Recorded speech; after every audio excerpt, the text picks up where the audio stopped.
Communist నాయకులు ఈ దేశంలో అధికారంలో లేరు. వాళ్ళ జాతీయ నాయకులు కూడా ప్రతిదానికి పద్దాకొచ్చి మాట్లాడరు. లోకల్ గల్లీ లీడర్లు మాట్లాడతారు.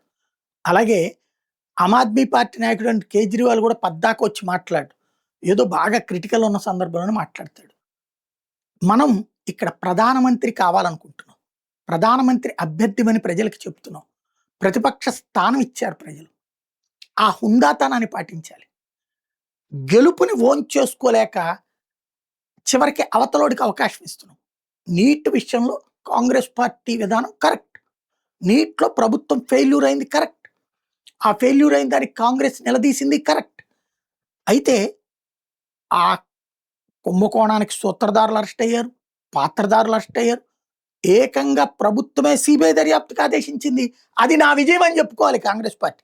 అది నా విజయం అని చెప్పుకోవాలి రాహుల్ గాంధీ. అరెస్ట్ అంతా మేము చేయడం వల్ల జరిగింది అని చెప్పుకోవాలి. అలా చెప్పుకోవడం మానేసి ధర్మేంద్ర ప్రధాన్ రాజీనామాని బొద్దింకెవడో వాగాడని మేమందరం కూడా బొద్దింకలు అని మాట్లాడుకుంటే ప్రయోజనం ఏంటి? పేపర్ లీకేజీలో సూత్రధారులు అరెస్ట్ అవ్వాలి, పాత్రధారులు అరెస్ట్ అవ్వాలి. ఇఫ్ పాత్రధారి కానీ సూత్రధారి కానీ మంత్రి అయితే అతను కూడా అరెస్ట్ చేయాలి. కానీ మిగతా దాంట్లో అయితే మంత్రి మీద యాక్షన్ ఎనఫ్. అబ్బే ఇప్పుడు ప్రభుత్వమే సచ్చినట్టు అదేది యుద్ధ విమానాలు పెట్టి ఇంకోటి పెట్టి టెలిగ్రామ్ యాప్లు నిషేధం పెట్టి మరి చేస్తుంది. అదంతా ఏం గర్వంగా చెప్పుకోవాలి? మా కాంగ్రెస్ చేసిన పోరాట ఫలితమే చచ్చినట్టు ఇప్పుడు బాధ్యతగా చేస్తుంది ప్రభుత్వం. ఇది మా సత్తా అని చెప్పాలి.